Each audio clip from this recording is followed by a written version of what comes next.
My name is Dr. Kimberly Cole-Luevano, and I'm professor of clarinet at Eastern Michigan University.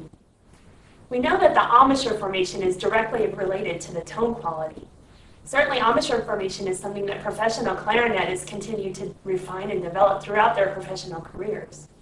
What I'd like to talk about today are some elements of that embouchure formation, of an ideal embouchure formation, if you will, what those might look like, and how we might encourage students to form those ideal embouchures in the hopes that we can help them produce the most ideal tone quality as possible. I'd like to first identify which muscles of the face are actually going to be considered in the embouchure formation. In the embouchure, we need to consider, most people recognize the chin, the nice flat chin that's nice and stretched, like this. We also need to consider the corner muscles. It's bringing the corner muscles in towards the mouthpiece that prevents that air leakage that we hear in some students. With the corner muscles, I like to also consider my students to consider their cheek muscles. So the muscles that start probably all the way up, even up by the cheekbone, and then come down into those corners. So that it would look like this.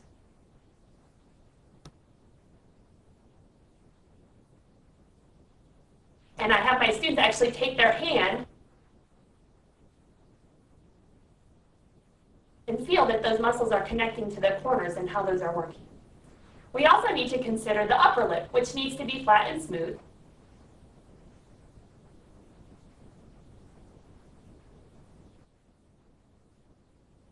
And we need to consider the lower lip. We don't want to have students put too much lower lip inside their teeth, or not enough lip inside their covering their teeth. So that again, if I were to have my students form their embouchure without their clarinet in their mouth, which I have them do, I'll explain in just a moment, it would look like this.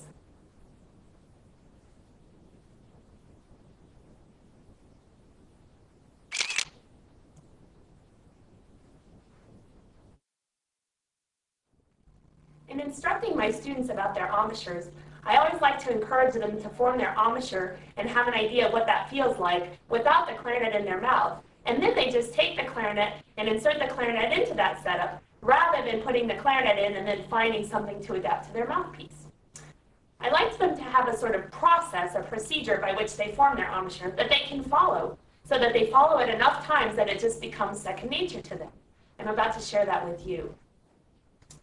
First, I encourage them to actually make their embouchure, and I encourage them to do this by just saying ew, as in pew, or as in pew, or whatever word that you could think of that would help the U kind of syllable. Pew.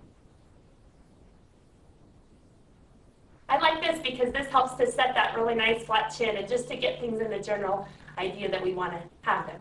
After that, I like to encourage them to think of a soda straw. The purpose of that is to get them to think of bringing their corners in, so that it would be ew, soda straw, like that. That's the first step. The second step after that is that we want to make sure that they can then open their mouth or make a little more space between their back molars, or just drop the jaw while still keeping that nice flat chin and nice good embouchure formation. So it would be an ew, open, like so. After doing that, we would have them insert their clarinet, and I like to encourage them to use a click. That is to say click against your top teeth, so that they have the idea that really what we're trying to do is use the top teeth as a sort of measure rather than using the bottom teeth at all. Generally, I like to discourage my students from using the bottom teeth as a reference point or bringing them into the reed too much, because I don't want my students to use excessive jaw pressure or to bite. So when I encourage them to use the upper teeth and the upper lip, that sort of helps them to get away from imagining any kind of pressure with the lower. So again, ew, soda straw, open, click. After doing the click, I encourage my students to set the upper lip. This is a really important feature of embouchure that is often overlooked by students. We want, as we discussed, to have the upper lip be nice and firm and smooth. So I encourage my students to get used to what that feels like without their clarinet again, just to roll their upper lip under a little bit, like so. It looks a little silly. It will probably make them laugh, but it does a good job. So that when we do the click, after that we're going to roll our upper lip and set it on the top of the mouthpiece.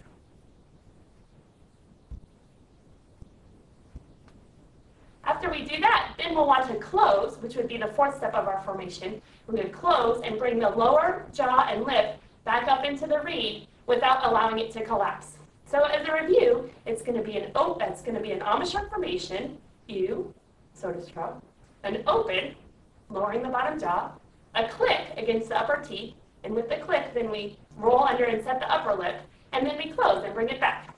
So let me demonstrate that for you. U, open,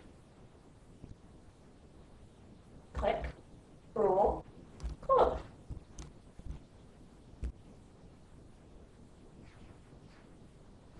Some common problems with this would be that I notice with students is that either they're not forming their embouchure correctly to begin with, or that when they close, they might allow their chin to come up too much, their chin muscles to come up into the reed too much, and thereby dampening the reed, such as this.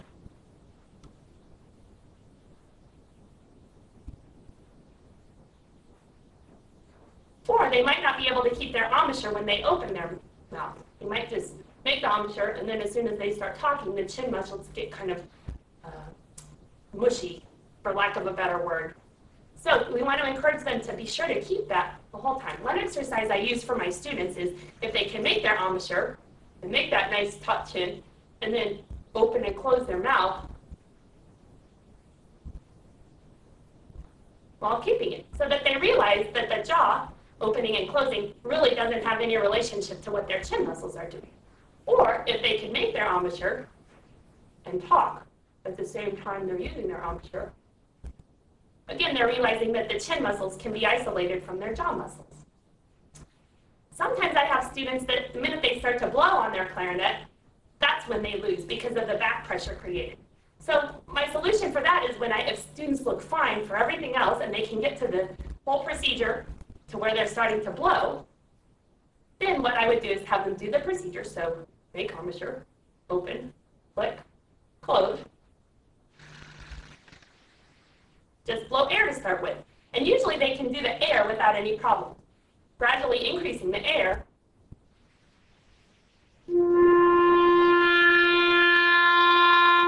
until sound is produced. Calling attention to that chin, making sure that they don't let that chin get mushy or creep up. One final exercise that I have my students do is an exercise I call embouchure sprints. And this is an exercise I developed to have my students identify which muscles in their face they're really trying to use. Again, I really want to have my students get away from any idea of jaw pressure at all. It's by building the muscles in the face and using those muscles in the embouchure that we can create the most ideal tone quality.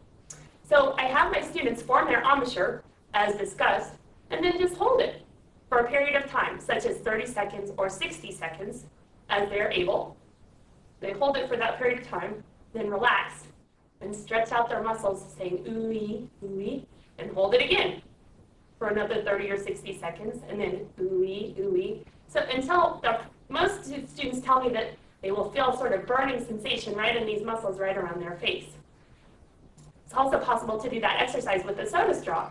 That way they'll be holding their embouchure, but have the soda straw in their mouth to emulate holding something in their mouth, and they can actually breathe through the soda straw so that they can hold their embouchure for really long amounts of time, getting used to which muscles, and getting used to the idea that, like the soda straw, they're just holding their mouthpiece just in the same way they're holding the soda straw.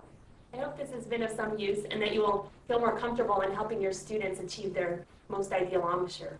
Please feel free to contact me if I can be of further assistance to you.